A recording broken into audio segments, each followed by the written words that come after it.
What is inferencing? It's an AI model's time to shine, its moment of truth, a test of how well the model can apply information learned during training to make a prediction or solve a task. And with it comes a focus on cost and speed.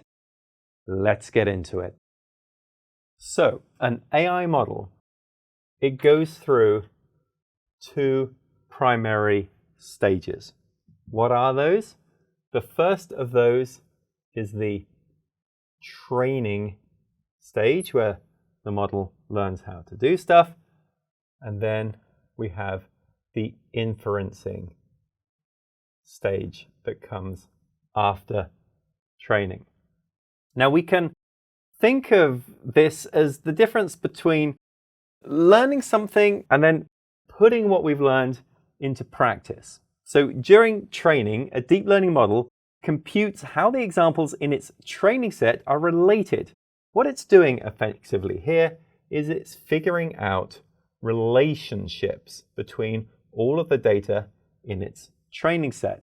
And it encodes these relationships into what are called a series of model weights. These are the weights that connect its artificial neurons. So that's training. Now, during inference, a model goes to work on what we provide it, which is real-time data.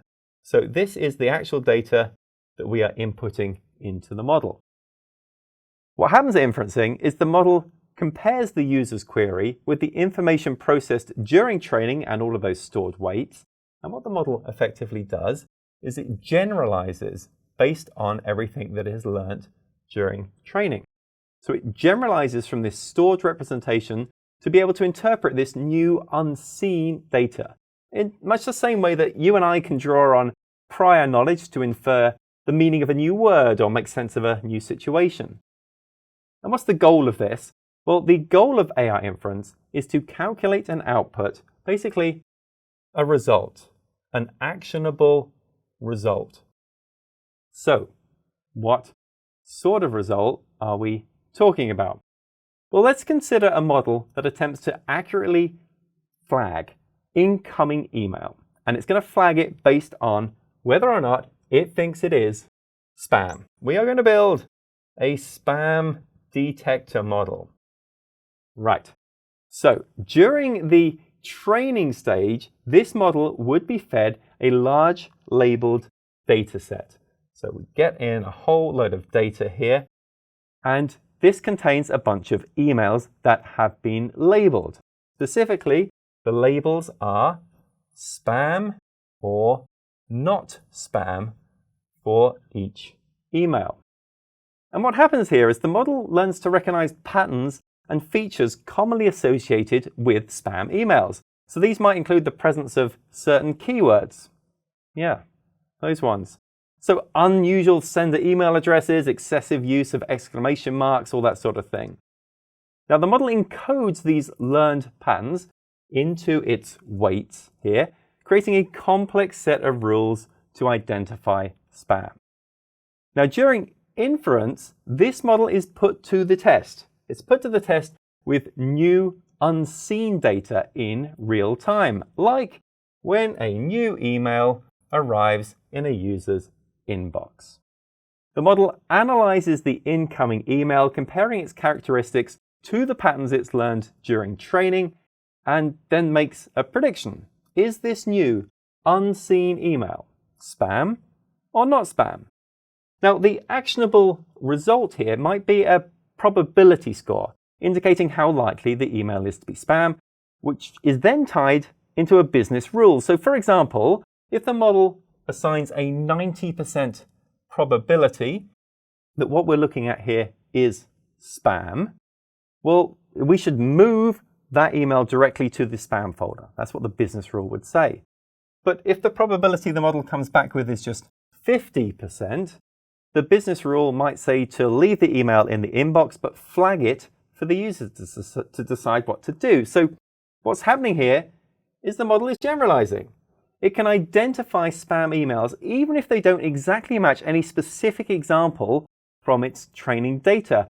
as long as they share similar characteristics with the spam patterns it's learned. Okay, now when the topic of inferencing comes up, it is often accompanied with 4 preceding words. Let's cover those next. The high cost of. Those are the words often added before inferencing. Training AI models, particularly large language models, can cost millions of dollars in computing processing time, but as expensive as training an AI model can be, it is dwarfed by the expense of inferencing. Each time someone runs an AI model, there's a cost in kilowatt hours, a cost in dollars, a cost in carbon emissions.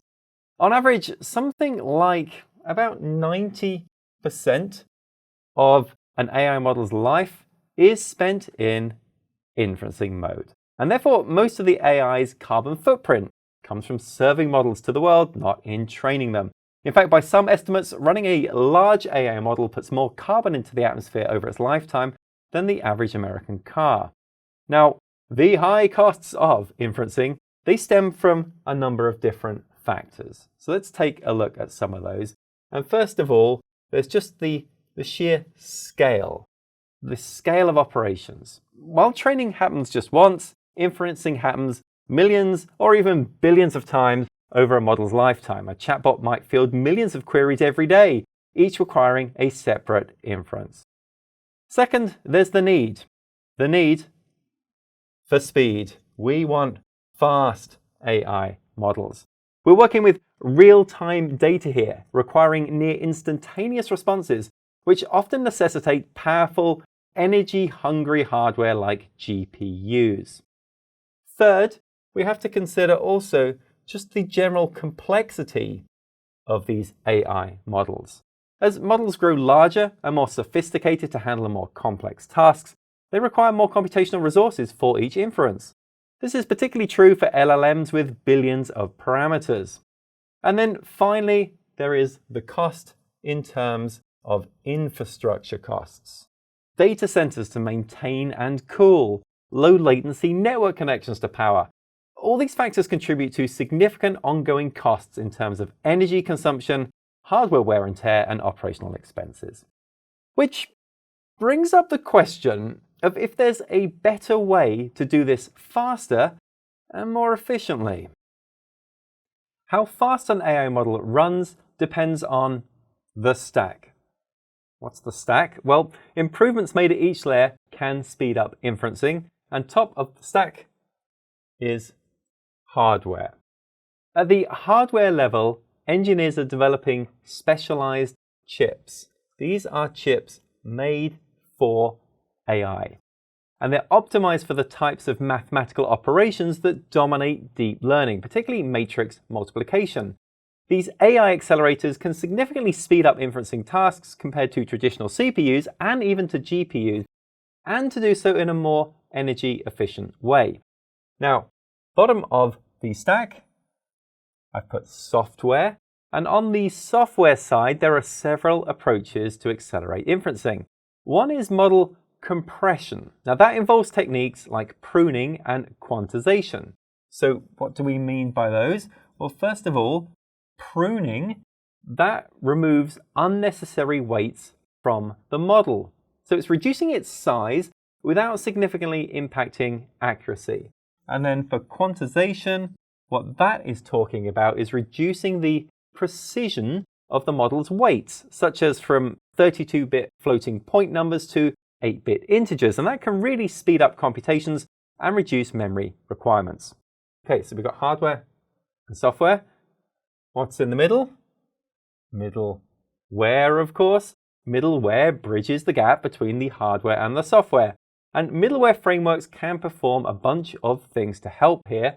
One of those things is called Graph Fusion.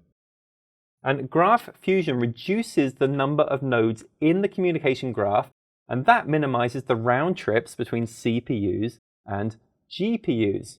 And they can also implement parallel tensors as well, strategically splitting the AI model's computational graph into chunks. And those chunks can be spread across multiple GPUs and run at the same time.